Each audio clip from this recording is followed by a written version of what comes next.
Assalamu alaikum and good morning, all lovely ladies. Thank you for coming to our Coffee with CMM seminar number 24. Today's topic is child abuse, the impact of child abuse in children, obviously. And we're very lucky to have Shabana Abbasi MBE with us. Thank you, Shabana ji, for coming to talk to our group. And Shabana ji's introduction is you're a qualified social worker since 1990 and you worked on frontline child protection. And you're senior head of service for CAFCAS, and you're also Her Majesty Inspector for Ofsted. And Shabana ji was awarded MBE in 2015 for her in recognition for her services to children in Greater Manchester. So big round of applause for Shabana ji. Thank you. Shabana ji, what are we going to talk about since you're expert in this area? I don't think anybody's never an expert in anything, we learn every day. But given my background in child protection, working with children, what I'm going to talk about today is the impact on children of domestic abuse. So when children live in homes where there is arguments, physical assaults, the impact of them, short term and long term, how it moulds them into individuals, because I think sometimes we focus too much on the victim. Usually it's women that are victims of domestic abuse, but what we tend to forget is what the children actually suffer as well. The thing is that we don't even, not many people actually think in that way the children can be affected. So what I initially thought when we talked about talking about child abuse, that the children actually go through abuse, but witnessing abuse is also an abuse, isn't it? Absolutely. I think it's not just us, I think it's a lot of professionals, and it's something that I'll talk about when I do my presentation. Like the police, when they go to call outs when there's domestic abuse, will talk to the adults, forget the children, but that child's lived that experience as well as the victim. So there's a lot of training that needs to be done with professionals that are working with children, teachers, social workers, police officers, and us as parents need to have that awareness as well. You know, but we don't realise what it does to children that will actually see and hear this. So usko hum kaise avoid kar sakte hain? Are we going to talk about that today as well in your presentation? Yeah, I think what we look at is what support you can give to your children, what support services are out there for children as well. And like I said, in the last, I would say, 5 years, there's more recognition of domestic abuse and the impact on children. Thank you so much, Shabana ji. We look forward to hearing you. And there is a detailed presentation Shabana ji will be making for us, and we look forward to that. For about 40 years, and a lot of my work's been with children and families, across Greater Manchester and internationally as well. I worked in frontline child protection, so I worked for different local authorities across Greater Manchester. I then became children's guardian, so that's where when social services or parents take cases to court, we have an organisation called CAFCAS. So I started off as a guardian, then became a manager, and then alhamdulillah became senior head of service, and I was the only Asian woman, man, in the organisation to have that post. I did that for about 16 years, then moved on to Ofsted. And a lot of people think Ofsted just go in and inspect schools, but Ofsted also inspects social services. So I've travelled to places I didn't even know existed in England as part of Ofsted teams. So we used to go into social services offices and look at how they manage cases that social workers have, etc. And a lot of this around safeguarding children, make sure the practice is actually looking after children, not ticking boxes. And I think the most proudest moment for me professionally was in 2015 when I was awarded the MBE, which is Member of the British Empire, by Prince Charles at the time. So my granddaughters are really proud because they think I know the king really well. So I think that was just a recognition of the years of work that I've done with families and children across Greater Manchester. So what is domestic abuse? And I know you've previously had Saheli come in and talk about domestic abuse, so I just want to run through it briefly. So, as it says, domestic abuse is a behaviour a person uses to control or dominate another person. And usually it's in intimate or family type relationships. So it's a pattern, it's not a one-off incident. So domestic abuse tends to escalate as time passes. So it's about coercive and threatening behaviour. So when we think of domestic abuse, I think a lot of us think it's just physical violence. It's not. There's a lot to domestic abuse. And that's why they changed the term from domestic violence to domestic abuse. Because when you talk about violence, you think about physical. So I think the terminology was changed because there was a recognition that domestic violence doesn't cover it all. And abuse is far wider. One of the main things about domestic abuse is the misuse of power. So somebody has power within the family and they misuse that to control another person. And what that causes is fear, alarm and distress in the other person. And then it occurs in other relationships. So it's not just partners, husband and wife, it's siblings, it's in-laws, it's, and when I mean in-laws, I mean it's, brother-in-laws to sister-in-laws, mother-in-laws, daughter-in-laws, it can be various types of relationships. And it also can be young adults to their parents as well. I think that's something that we don't really think about. Is when young children are actually, when I say young children, I mean teenagers are violent towards their parents. One of the things I wanted to say before I started, this can be a very sensitive subject. So if anybody at any point feels it's too much, please tell me, we can stop, have a break, or you can leave the room. Because I think, within this room there's lots of experiences that we've all had. So if this kind of raises some anxiety or memories, please tell me to stop. Or you can take a break or just leave. So, like I said, physical abuse is the abuse that we automatically think about when we think about domestic abuse. And that's, like I said, towards a partner or family abuse. And I think a lot of people don't really understand that. That's manipulation. So it's constant control, criticising the next person, intimidating them, humiliating them, isolation. What I've got at the end of this presentation, I'll go through 3 case studies of cases that I've actually worked on, and it will give you real lived experiences of what the cases were on the children. Another big one is financial and economic control. I think lots of ladies may be working before they get married. When you get married, you start to have a family, and what happens sometimes you go part-time or you leave your job, and then financially you're totally reliant on your spouse for that, and that's a massive impact. That thing gets underestimated. And like I said, it can be about money, employment, financial independence, having to ask for money for things. And one of the case studies that I'll go through actually really highlights that. Sexual abuse, that's forced or unwanted physical acts, including rape. Coercive control, so that's dominating behaviour.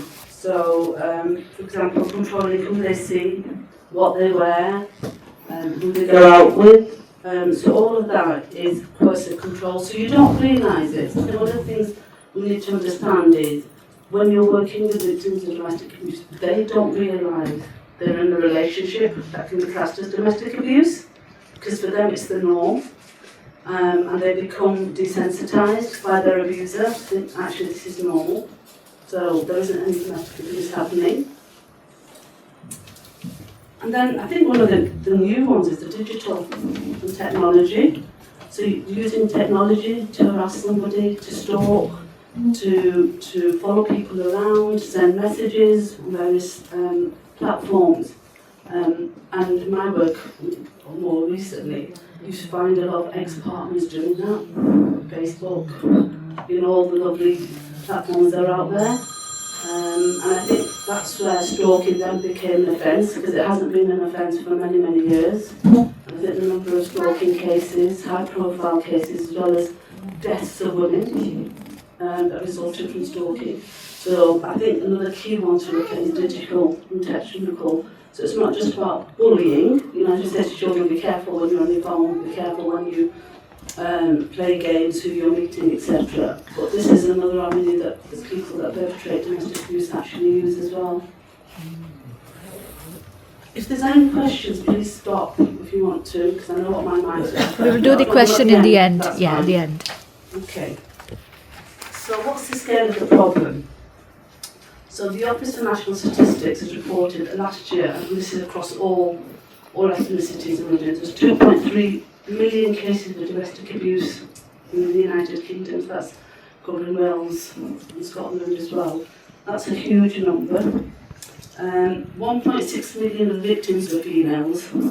And women make up about 72.5% of all domestic abuse cases recorded. Now, there's an underreporting there because not all women will go to the police and actually report domestic abuse, and there's a number of reasons.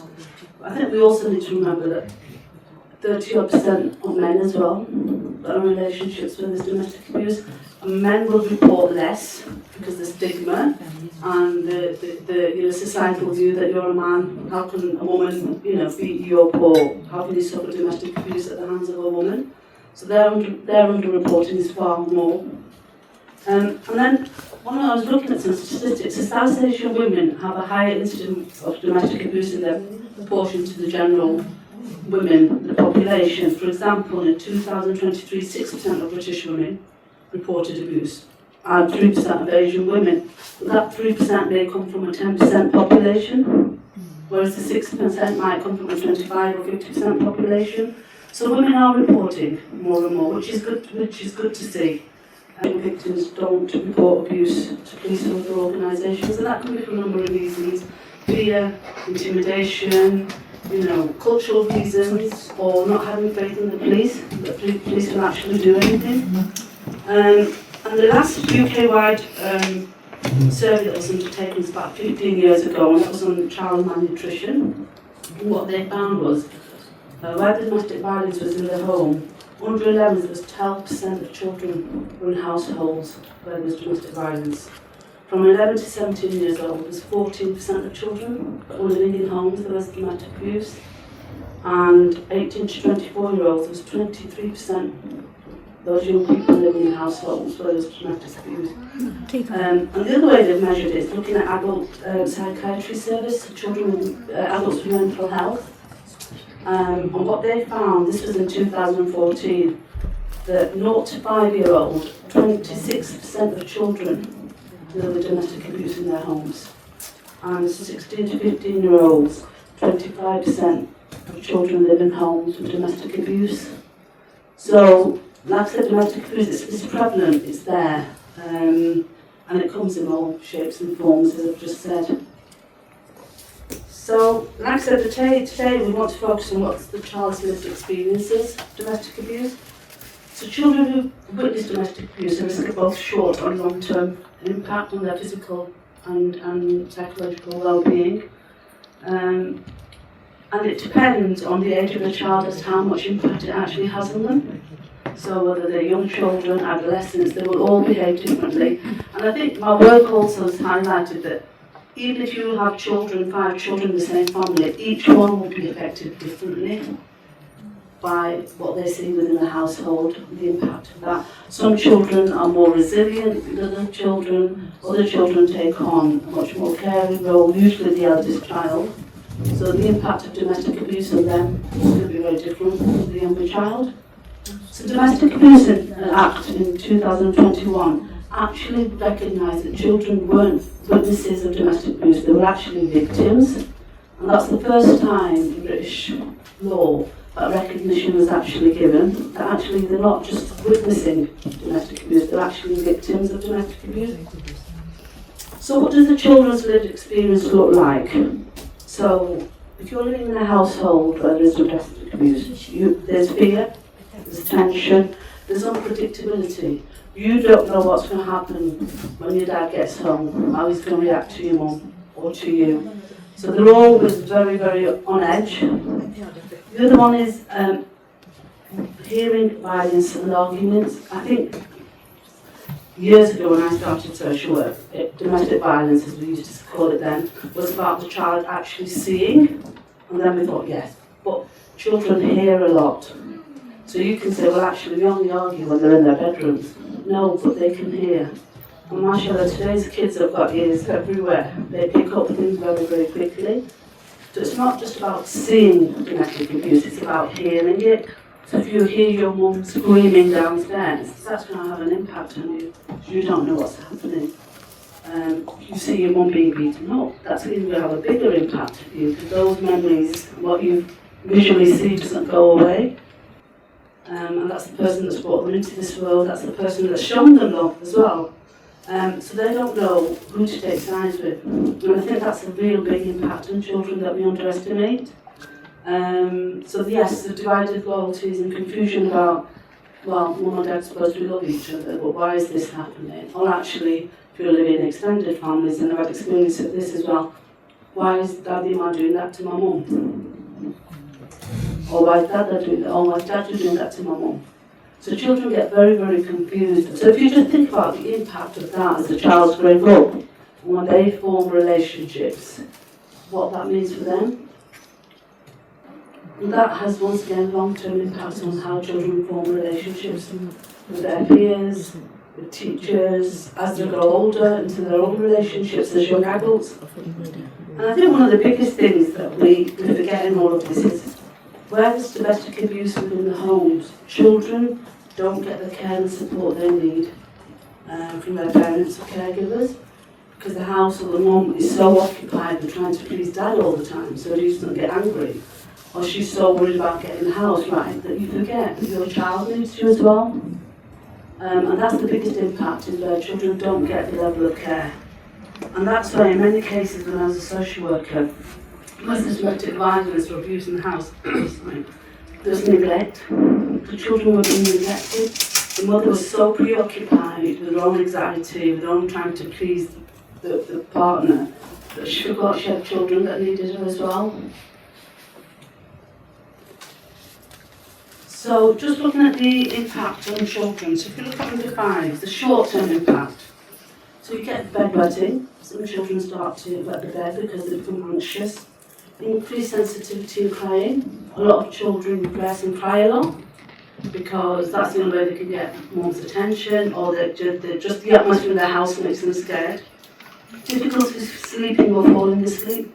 So that's one of the other things. Some children are very, very on tension and want to stay awake in case something happens. Separation anxiety. So they're anxious about leaving their mum and going anywhere because what if dad comes back and mum's on her own. And then also speech and language development. That's a massive one as well. And then if you look at the long-term impacts, once again I've talked about that, forming healthy relationships, because they don't see healthy relationships. Impact on brain development, and this is really interesting because I've done quite a lot of work around this. So, more than 30% of domestic abuse cases, domestic abuse starts when the woman's pregnant.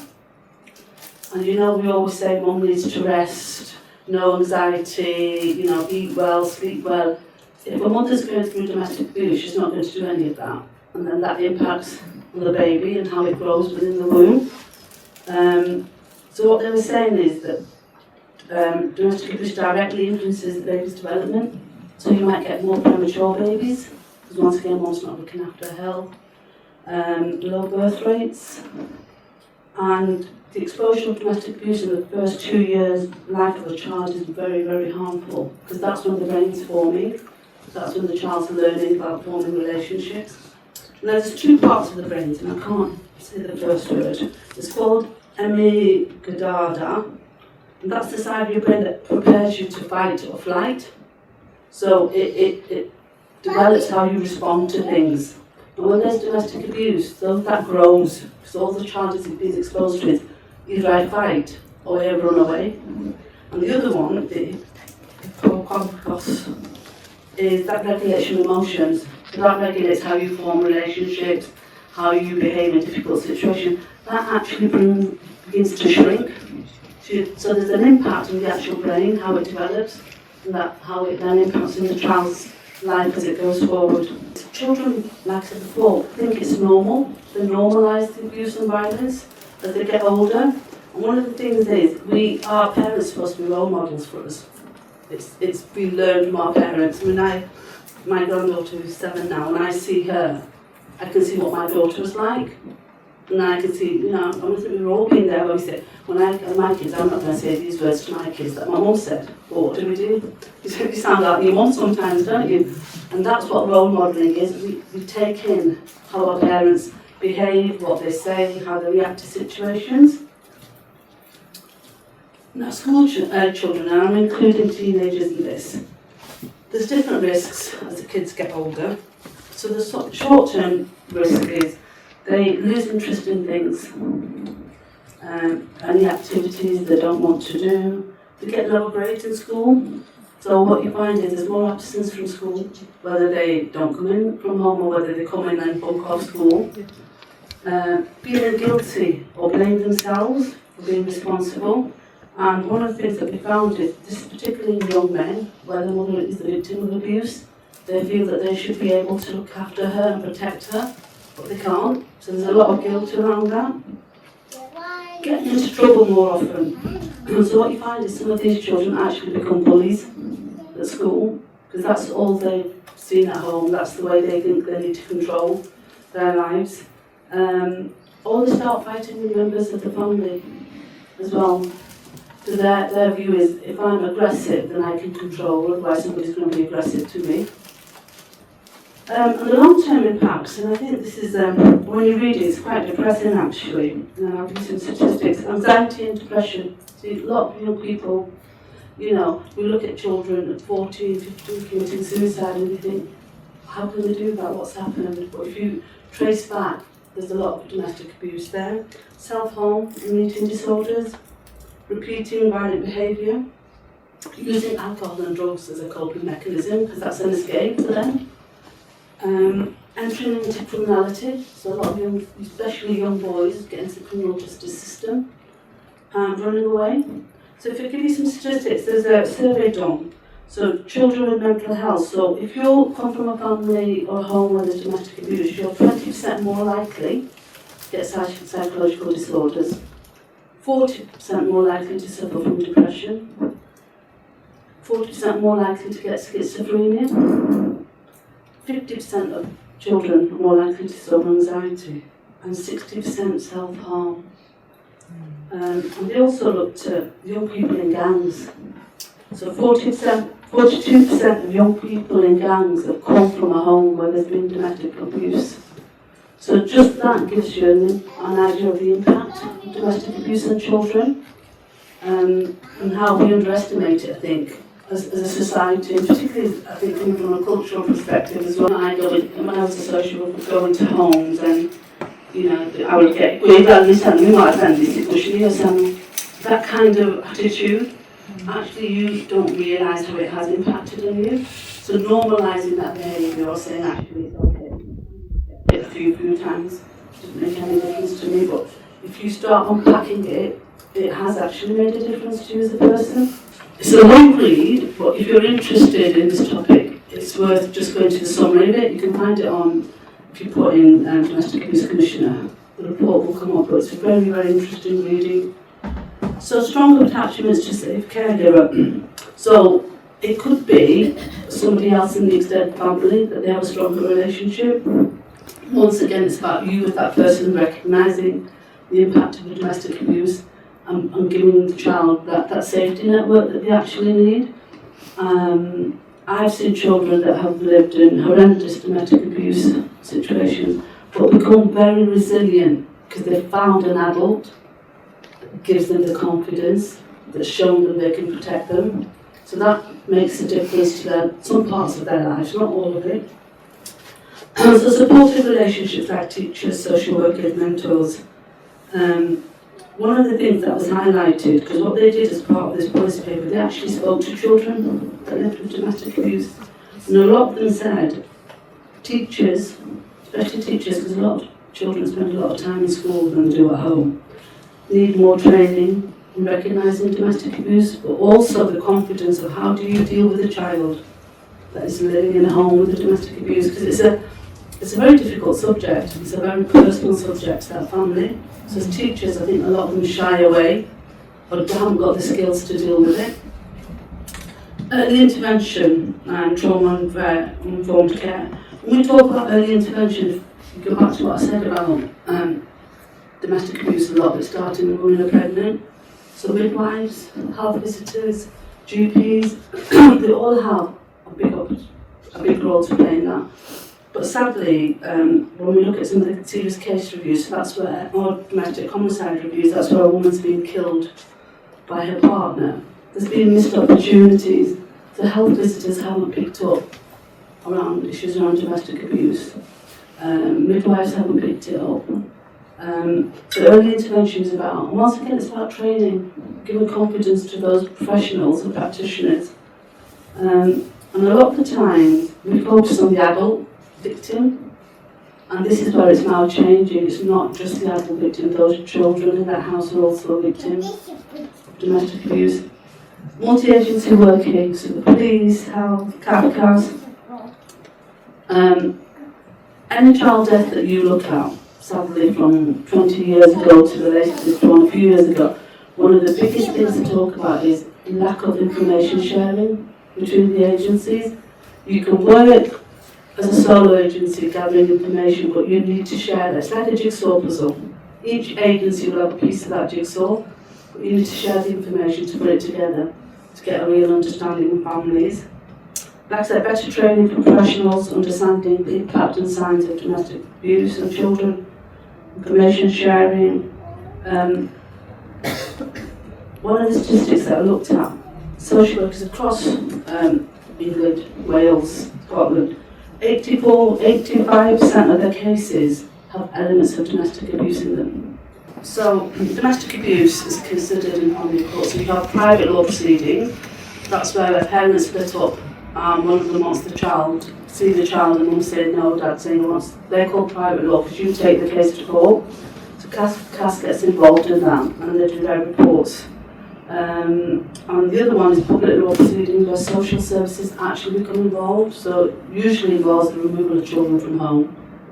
And placement of family members, foster care, children's homes, home or adoption, sadly, as well.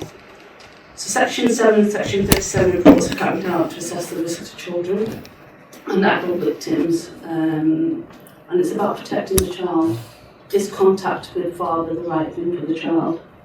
Or is contact with mum the right thing for the child?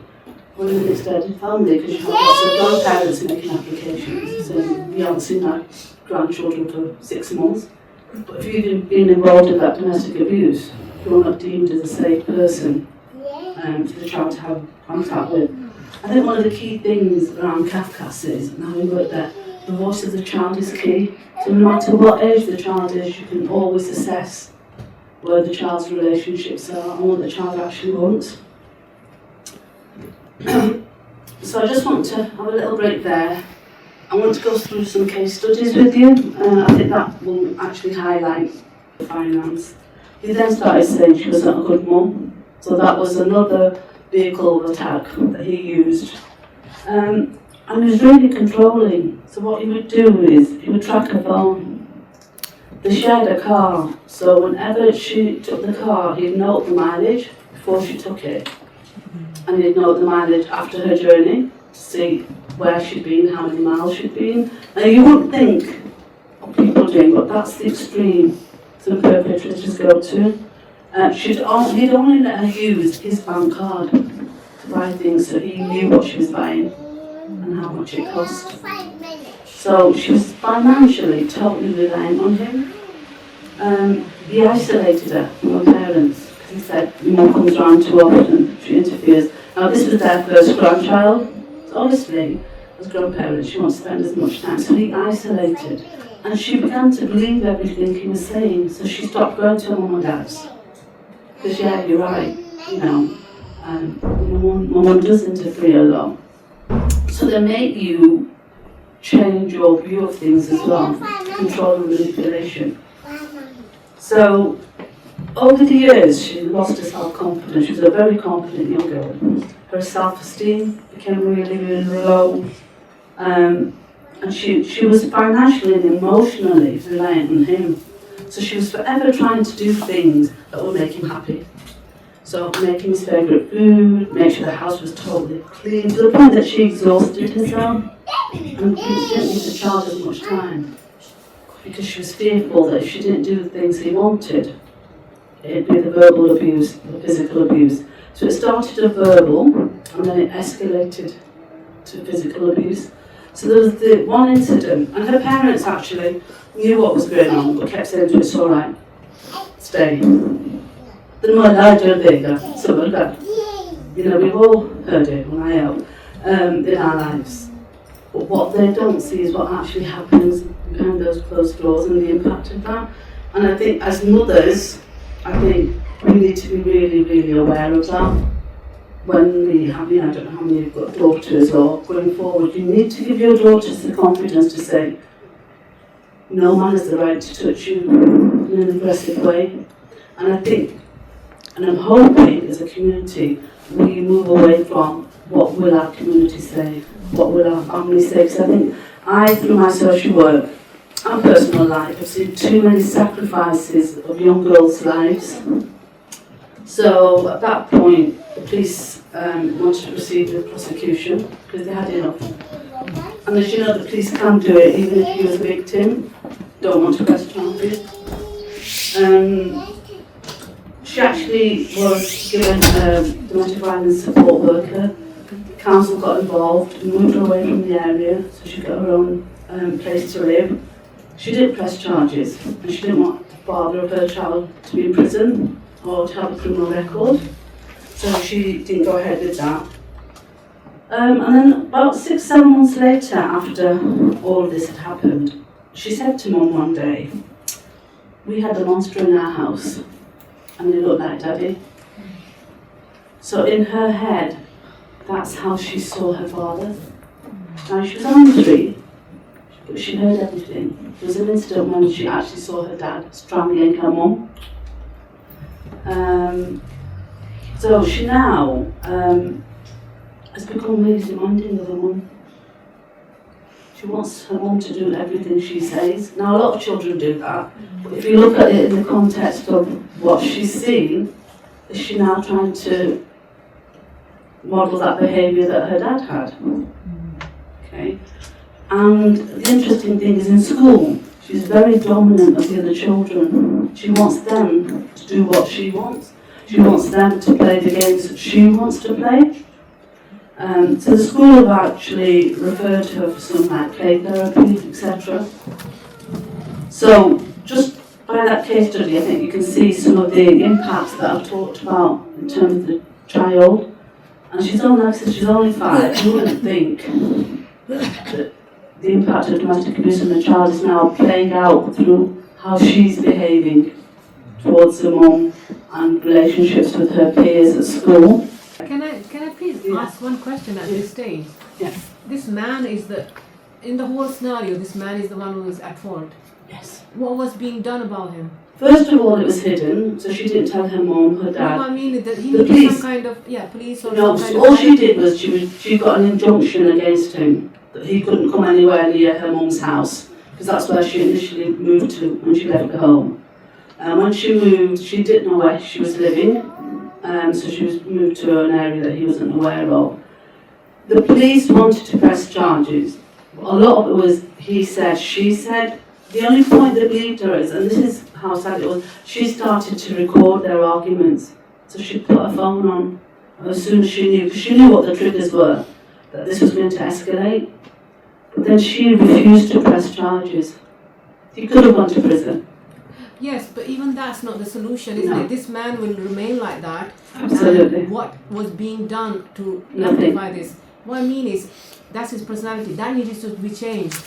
But, you know, How would that be changed? I He could see do what the you're same saying. thing. He is. If he remarries again, He will. he'll be doing the same thing He again. will. They never change. The thing is, when Yeah. when they go to prison, or if probation get involved, there are courses they put them on, okay? So domestic abuse perpetrator courses, Nothing makes any where sense. professionals work with them and try and help them rethink about their behaviour and the impact.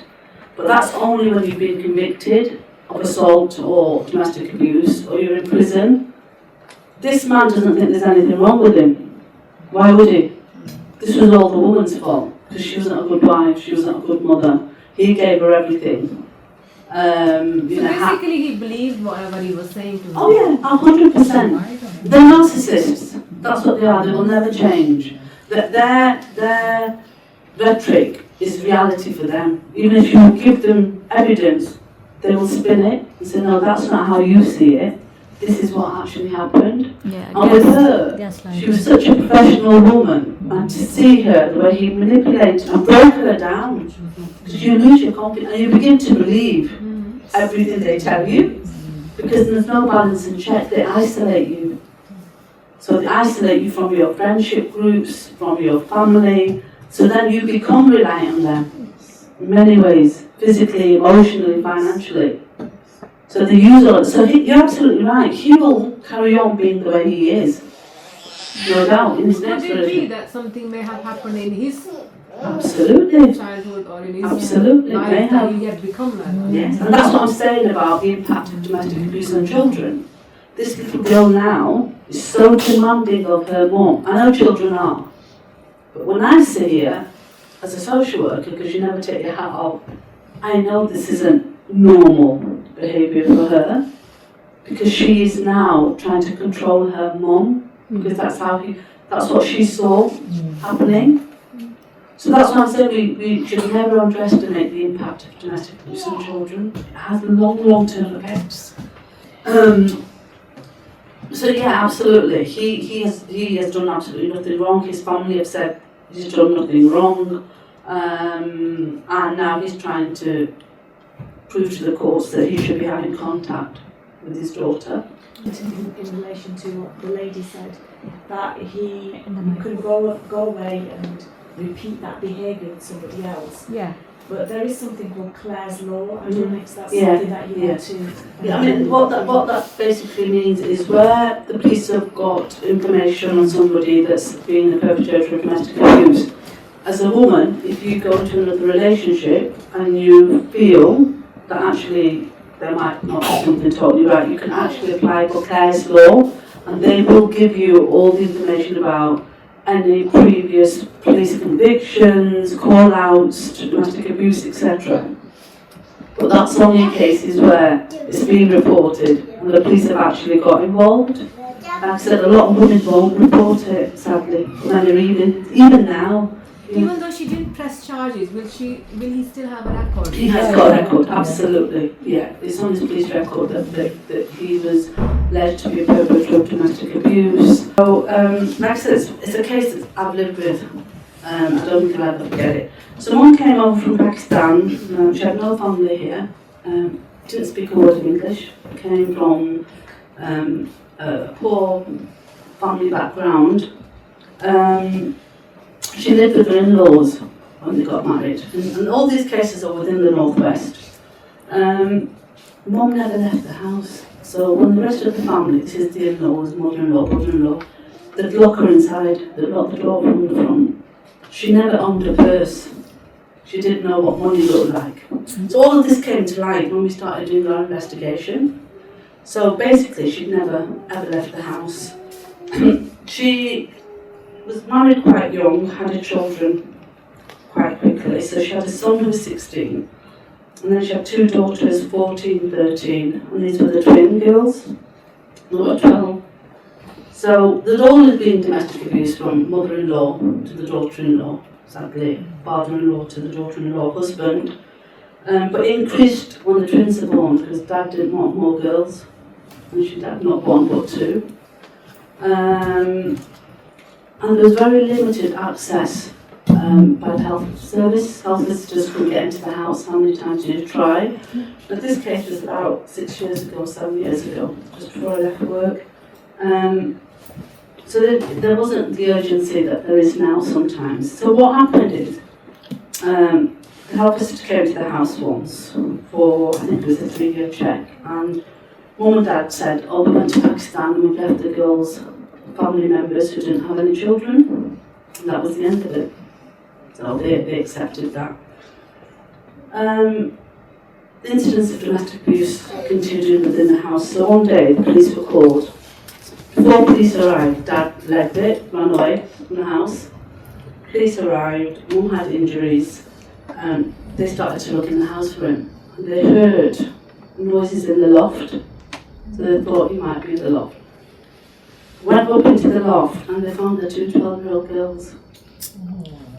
Okay. These girls had lived there since they were about 3 in the loft. Okay. Obviously, police got involved, social services got involved. I went to the medical with them, took them to the doctors, and it was at Manchester Children's Hospital. Now, he'd been a paediatric consultant for 30 years, and he said he'd never seen such a case in his working life. They weighed about 3 to 4 stones. So, you know those pictures that we see in Gaza now, those starving children? That's what they look like. Okay. They had very poor eyesight, very bad dental hygiene, the signs of physical abuse, bruising, etc. And they had never been let out of the house. They had no education. Nobody knew they existed, sadly. They were used as slaves in the house, so they used to do all the cooking, the cleaning. If anybody knocked, they were sent to the loft, and that's where they lived. And I remember one of them telling me that all they got fed was the roti that was left over. Now, some days when family members were really mean, they'd give it to the pigeons instead of the girls. So when we started our investigation, like I said, Dad ran off to Pakistan. Don't know if he's back, I'm not sure. It came to light, the oldest son started modelling what his dad was doing. So he started beating the twins up as well. Mum started doing the same, because it meant she wasn't getting beat by her husband. Now, in terms of the twins, they suffered PTSD. They totally cut off from the family, they cut off from their religion. They weren't Muslims, because if that's how Muslims treat you, they don't want to be part of a religion. And they started turning to drink and drugs as a coping mechanism. Mum was released after about 4 years, has no contact with any of the kids. And once again, I think this really highlights the impact of domestic abuse, living within a home, domestic abuse. Dad did a runner, so we couldn't get hold of Dad, didn't know where he was. So obviously Mum was an ex-parent who should have been protecting her children, looking after them. She got the sentence. She now lives in the north of England, but on her own. Children don't have anything to do with her. And I think the 16-year-old son is now involved in criminal activity. He's been through youth offending and all sorts. So once again, that really highlights the impact of domestic abuse and the impact it has on everybody in the family. But these two, in-laws, if you don't mind me asking? the in-laws had moved out. They moved out? Yeah, so the mother-in-law had moved out to live with a different son. So this was a few years before all of this happened, but they were aware of it. But the thing is, obviously the law here is they have to have the evidence. Yeah. And I think, my own feelings, I think Mum took the fall for it. She didn't want her other children ending up in the criminal justice system. Misplaced loyalty to her husband, because he's still her husband in her head. So I'll take the rap for all of it. And I think that's what she did. She ended up in prison for 4 years and then out on licence. But once again, it's one of those cases I'll never forget, because there's some things that stick with Sorry, me. what happened to the father? Father went off to Pakistan. He went to Pakistan? Yeah, so when the police came and there's a police call out, he left the house before the police arrived. So that's what, they were looking for him, and they heard noises in the loft, so they thought he might be hiding in the loft. And that's how the girls got discovered. It was the 2 girls in the loft. Mum had a lot of regrets, because I used to go and see her in dark prison as part of the work I was doing with her, to try and get her to understand her behaviour and the impact of that. She has a lot of regrets, but then it's too little too late, isn't it? Because she's lost all her children. And those 2 girls have lost their identity, because they don't want anything to do with Islam, anything to do with Pakistani families, Pakistani culture, because that's their experience. And they have got a lot of psychological problems. And they will, going forward, will have a lot of problems in any relationships they try to form as well. The last one that I've got is another public law case. I was asked to come in as a specialist consultant on this one by the courts. So, Mum was from Manchester, educated, born here, got married and moved to London. Dad had come over as a student years ago and settled in London.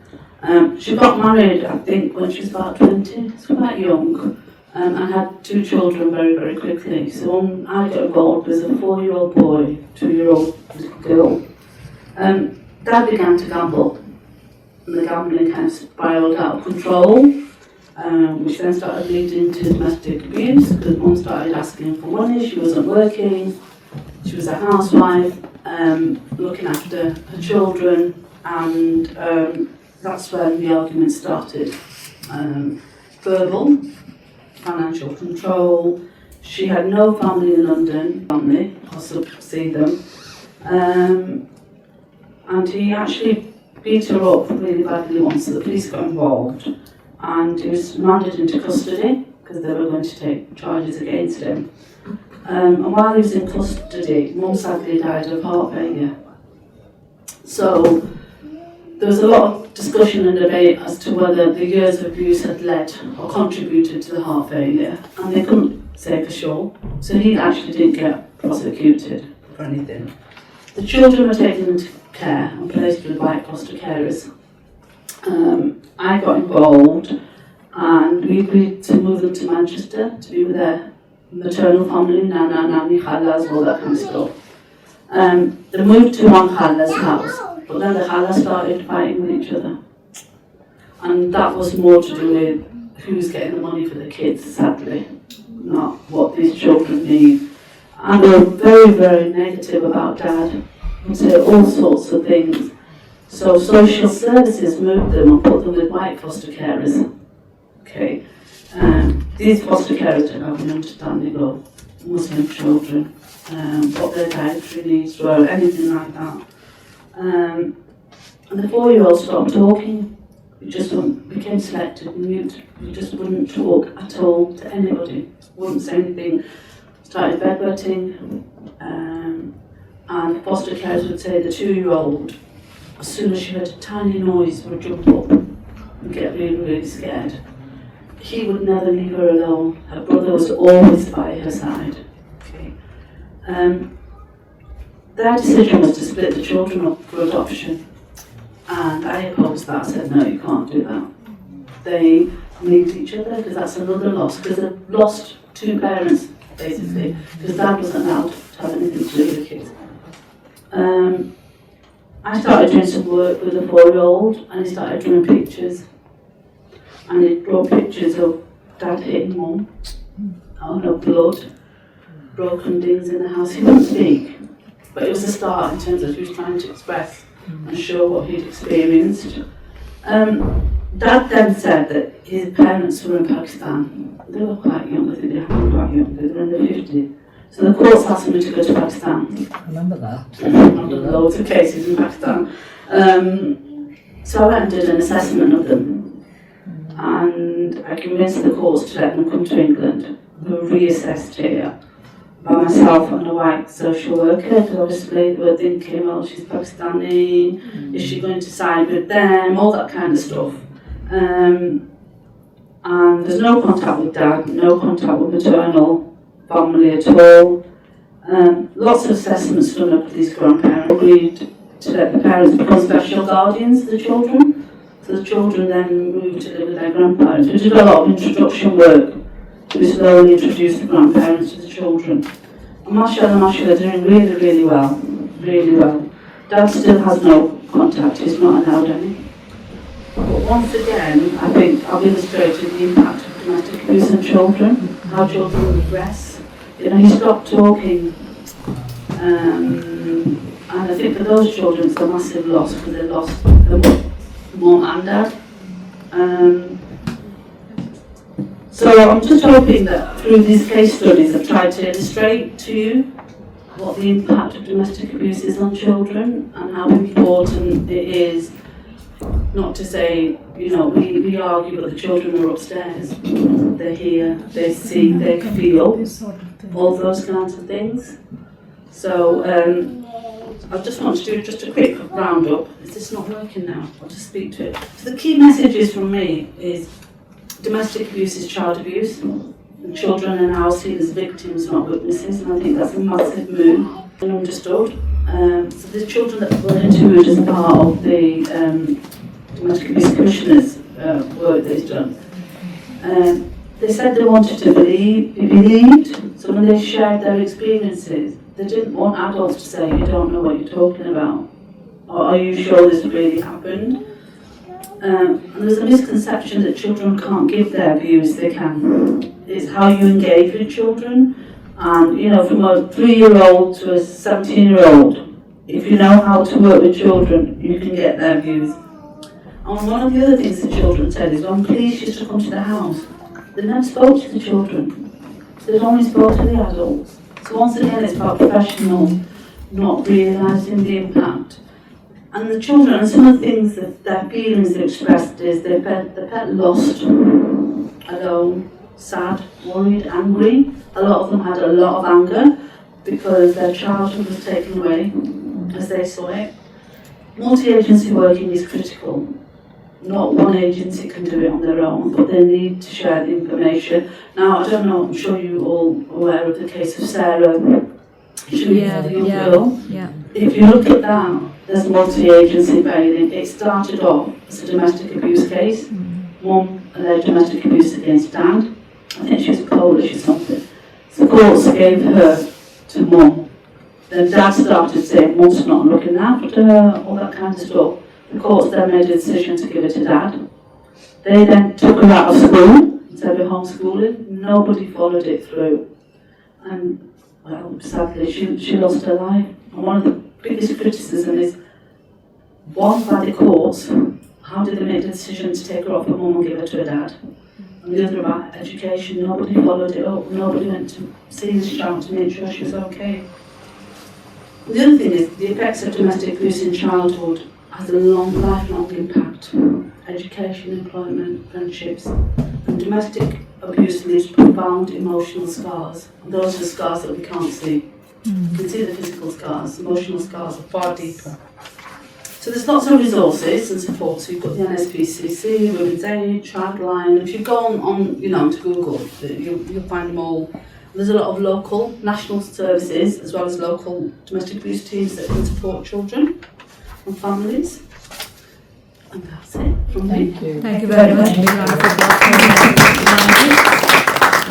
you know there's lots of abuse goes on behind closed doors and everything and don't get highlighted. So yeah, that's what I'm just saying, like this is so massive. It's a huge And then we don't look into everything, but there is like the care homes, Yeah. special trained.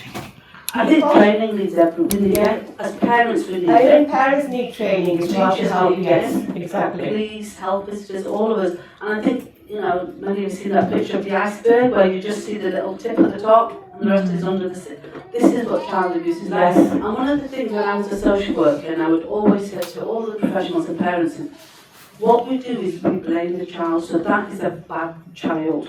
No. Maybe what that child has done is wrong, but that child is not bad. And I think language is very powerful. How we use language. That's right. You start labelling children as bad children, they will start becoming and behaving. So I always say, I had this case when I was an inspector. So well, I just denied that, well, she said, and I took into headmistress office and explained to her. I said, he's been sitting there for ages and I've been watching him, And she spoke with him and everything. I said, yes, he just, we'll get some dinner in a minute and so on. So what I'm saying is, it goes everywhere and you can't go and address every little thing, but we've got to be special training about people minding, especially in care homes. It happens all the time. And I think it's having the awareness and giving the awareness to children. Yes. To say to children, this is what domestic abuse is. I mean, I know that they do all the sexual and relationship stuff at school. I think they need to really start. As well, like say, with the girl, if you have daughters and they get to post-puberty, there's when you listed all that up, you didn't put religion. I felt that there should be religious abuse there as well, because I feel like the men can overly exert Islam to the girls in a really negative, horrible way, like Allah's going to hate you, you're going to burn in hellfire, you have to wear that headscarf, you have to do this. absolutely. That's a very good one. I just thought that ये it's मैंने harder भी for बहुत us सुना as women, Yeah. because the men actually do believe that, and they don't know how to, because of maybe the way they were brought up to say things in a loving way. Like, you see, I remember I was on a train once when I was a little girl, and I was watching this mother put her kid on her lap, and the dad was there, and I thought it was a white thing. I never, because our parents didn't actually put their arms around him, so obviously then you end up with husbands who don't do it. Unless Once again, it's socialisation. Okay? Now, if you study Islam, if you look at the hadith, Rasulullah actually said, show affection to each other in front of your children, because that's when they will know it's right to do that. How many of us actually say I love you? I can't remember my mum and dad ever saying I love you to me. And if you ever raise it, they'll say, send it by there, but I'll give you, gave you the home, gave you everything you ever wanted. But children these days, hearing those words are very important. My 7-year-old granddaughter will say to her mum, Mum, go and hug Nana, we hug Nana all the time, you don't hug Nana. That's affirmation from them.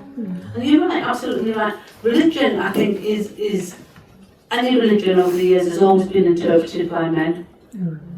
So men, being men, will interpret things that suit their way of thinking, that gives them more power, that gives them more control.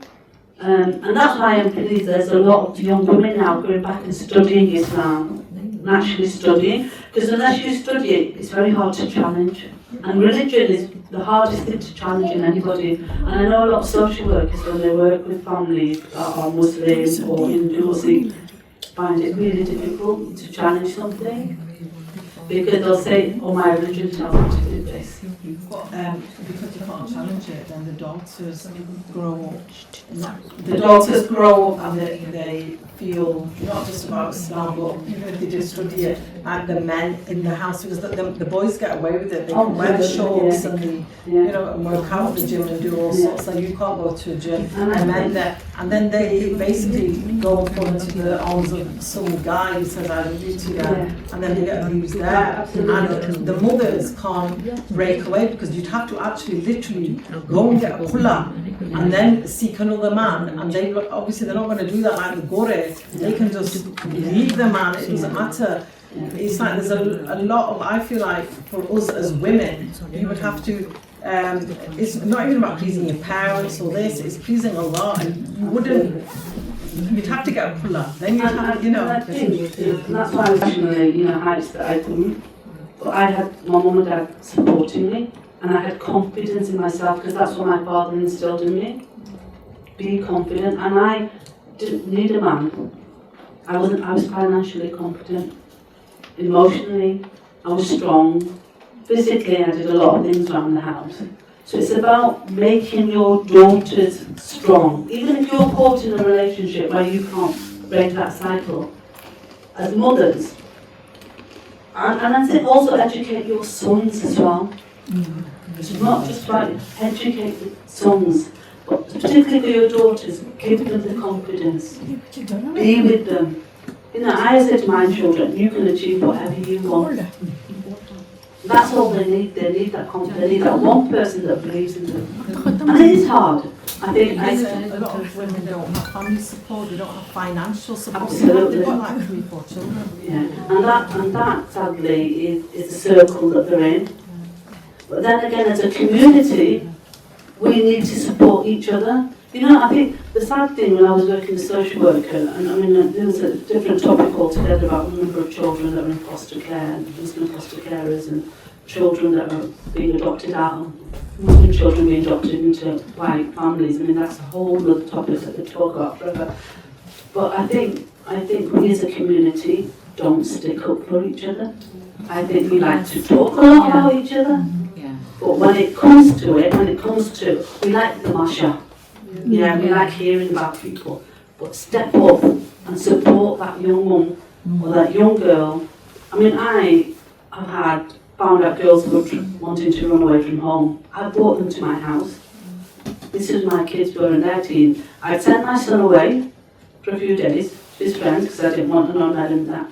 I would keep those girls. I'd speak to them. I'd go and speak to their parents. And alhamdulillah, resolutions happen, but we have to step up. We can't just blame Western society, Western technology. What do we do as a community for each other? And I think we need to start with ourselves. And that's where the self-reflection is, because it's very hard for all of us to sit here and think, what can I do? Or why did I miss out on doing things? Because the dunya makes us chase. That's, it's the reality. We all say we're so busy with our own lives. So I think, as a community, let's see what we can do to support each other. I think it's the mindset as well. Sorry, can I just have the 1 second, please? Yes, Pass you on. young lady that. She after her, yeah. So it's the mindset as well, which matters a lot, because our community's mindset, our society's mind, not community, the whole society's mindset is that whatever the women go through, you have to go through that. You have to stay there. Lash nikle, mar ke niklo. Life now. Talaq nahi leni, divorce ke abhi divorce is becoming acceptable, which is a good thing, gradually. But ये बहुत ज़्यादा ये dilemma है कि हम अपनी बेटियों को, we know that they're going through abuse, but we still don't care about it. We just want them to continue with the marriage. तो ये चीज़ जो we need to change the mindset. It's because that will reflect us as parents failing. Yeah. It's failure that we are scared of. Yeah. So if you marry your daughter off and it doesn't work, although what people can say about us as parents, and it is failure. And I think, like I said, you're absolutely right. It's trying to change that. And alhamdulillah, it's changing with the new generation. Yeah, it is, yes. But I think there's still a lot of power in the older generations. Yeah. Because whatever around, they still have a lot to say in families. And a lot of families get swayed by their mindsets. Yeah. On the violence, how can you prove the mental abuse and the financial coercion and things like that? It's really hard, but I would say gathering evidence. This first case I was talking about, she got to the point where she started recording conversations, audio recording, video recording, because he was such a charismatic man. That he had a professional job, was lovely to everybody out there. Yeah, they are. They usually are, aren't they? Yeah, Everybody saying, no, that can't be him. He's such a lovely man, would do anything for anybody. And they're behind closed doors. So it's about trying to confide, try and get your evidence, get out. I know it's easier said than done, but there is support out there, and I think as a community we need to be part of that support. Don't just rely on domestic violence support workers in the housing and this, that and the other. Because the fear is of being ostracised by your own community. They'll put you somewhere where there's no other Asians or no other Muslims because they don't want you to be dragged. I had a case where this man actually paid, his wife moved somewhere from up north down our area. He came with pictures of his wife and showed taxi drivers Oh my God. across the whole of Greater Manchester to say, just handing the picture, if you see her, ring me. So that is the level some of them will go, not to let go of the control, because he found it as an insult to him as a man, that his wife had the ability and the guts and the himmel to leave him. Look out. Absolutely. How could she? I will show her. Will the police believe that though? Will the police? They are now, because we do a lot of work with the police. I think there's always a caveat that you have to be very careful, because it's not always the case. In some cases, sadly, some women use that as a form of manipulation for whatever reason. So you have to balance it. The police are very cautious about that as well. But they are getting a lot more training, a lot more understanding about, because cultural confines are massive. And they're very hard to break down. And especially people bring religion into it. And this is just a side note. I worked for the probation service a lot. I worked with families of prisoners. And I remember a probation officer ringing me up and saying, I've got 2 Muslim lads that are doing community service and it's Ramzan. And they said, because it's Ramzan, they can't do any work. So shall I just let them off community service? So there's exploitation. Somebody thinks they're not really going to understand, or have no idea. I'll give them my version of my religion. And I said, absolutely not. But that's what they were trying to do, because they knew this Gora probation officer didn't have a clue about Islam or Ramzan or anything like that. So that's the other side of it. People manipulate professionals, lack of knowledge suits them as well. मेरा ताल्लुक radio से है, तो मेरे पास काफ़ी ज़्यादा इस तरह के मसले मसाइल आते हैं. आपने जितनी बातें की अभी बहुत अच्छी तरह समझाया, बहुत अच्छा आपने ये टॉपिक भी आजकल जो ये है ना काफ़ी ज़्यादा फैल रहा है, और ये सिर्फ एशियन कम्युनिटी में ही है, इंग्लिश में भी है, गोरों में भी बहुत ज़्यादा है, और ख़ास तौर पर बच्चों में, बच्चों का तो बहुत ज़्यादा है. इसका यही हल है कि बचपन से माँ बाप को चाहिए कि अपने बच्चों को सिखाएं, बताएं सारा. आपने भी ये बात की थी. तो हाँ, जहाँ पर ये अवेयरनेस नहीं होती ना, वहाँ पर ये मसले शुरू होते हैं. बिल्कुल सही कह रहे हैं. और पता है क्या, हमारे गोरों में भी होता है, सिर्फ एशियंस में नहीं है. हर डोमेस्टिक अब्यूज ना किसी एक रिलीजन या किसी इस अक्रॉस द बोर्ड. बिल्कुल ये कि हम ना as adults we need to learn to manage relationships. ये नहीं है कि एक मैं ज़्यादा जोर से बोलूँगा तो मेरी बात मानी जाएगी, या मैं आदमी हूँ इसका कमान है हाउस बोल गया सिस्टर यही होता था ना, माँ बाप फासला रखते थे बच्चों में, तो इसीलिए बच्चे फिर तक उनको पता नहीं चलता था कि किससे आगे जाके बात करें, वो डरते थे इस तरह. लेकिन आजकल अवेयरनेस काफ़ी ज़्यादा हो गई है, आगे भी ज़रूरत पेरेंट्स को चाहिए. आप माँ की बात कर रही, मेरे एक चाचा हैं, उनकी माशाल्लाह 4 बच्चे हैं, they're in their 30s and 40s. बिल्कुल. और आजकल माशाल्लाह बच्चे बहुत ही स्ट्यूट हैं. आप बेशक उनके सामने ना कुछ कहने अगर आप शक्लें बनाएं तो बच्चों को शक्लों से भी पता चल जाता है कि आपने किस तरह की शक्ल क्यों बनाई है. और मेरी बहू है तो मैं माँ पाकिस्तान से आई है किया, तो इस तरह बच्चे फिर बच्चों को थोड़ा हौसला मिलता है, वो वो खत्म हो जाती है ना शायनस, और ये शेयर करते हैं बच्चे. मेरी बेटी आयंदा जी आ गई खाना बनाने, नहीं उनसे पूछो, मैं तो पूछती हूँ कैसे क्या किया क्या नहीं किया, काफी उससे फर्क पड़ता है. बहुत ज़्यादा बहुत अच्छा लगा. Thank you. जितने लोग भी हैं जो जिनका रिलेशनशिप हस्बैंड के साथ नहीं सही है, उसको प्लीज़ लंबा ना खींचे कि देखी जाए कि ये कल ठीक हो जाएगा, परसों ठीक हो जाएगा. अगर आपके बच्चे हैं ना, स्पेशली बेटियां हैं, तो वो ये सारा देखती हैं कि ये क्या हुआ है. फिर जब वो बड़ी होती है ना, या कोई बहुत ज़्यादा एजुकेशन में चले जाती है या कुछ, कि हमारी माँ शायद कुछ कर नहीं सकती थी तो इसलिए उसने ये बर्दाश्त किया, तो फिर वो ना जो कोई भी अच्छे भी आदमी हो ना, तो उनको वो अच्छा नहीं लगता कि ये भी पता नहीं ऐसे ही करेगा. उसको जितना लंबा करी जाते हैं ना हम, तो वो बच्चे ज़्यादा परेशान होते हैं. फिर वो लड़कियां शादियां नहीं करती, तो उसको जल्दी जल्दी ही ख़त्म कर देना चाहिए. लोग कहते हैं ना इस्लाम में वो औरत जन्नत में जाएगी, ये होगा, नहीं, बिल्कुल ये बात गलत है. जो पेरेंट्स भी कह देते हैं, जैसे आपने भी बताया कि यहाँ से तुम्हारी लाश जाएगी या कुछ होगी, जितना जुल्म करने वाला है ना, सहने वाला भी गलत है, उसको बर्दाश्त करने वाला भी गलत है. तो आप उसको छोड़ दो, बजाय कि आप दूसरी जो आपके बच्चे हैं उनकी ज़िंदगियाँ भी ख़राब होती हैं.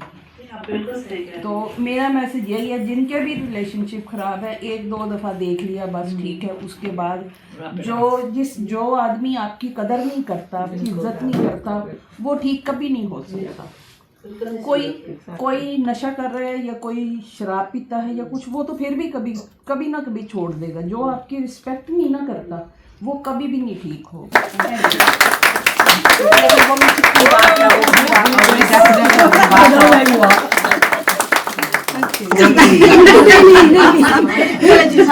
बिस्मिल्लाह. कॉफी मॉर्निंग विद CMM जिंदाबाद.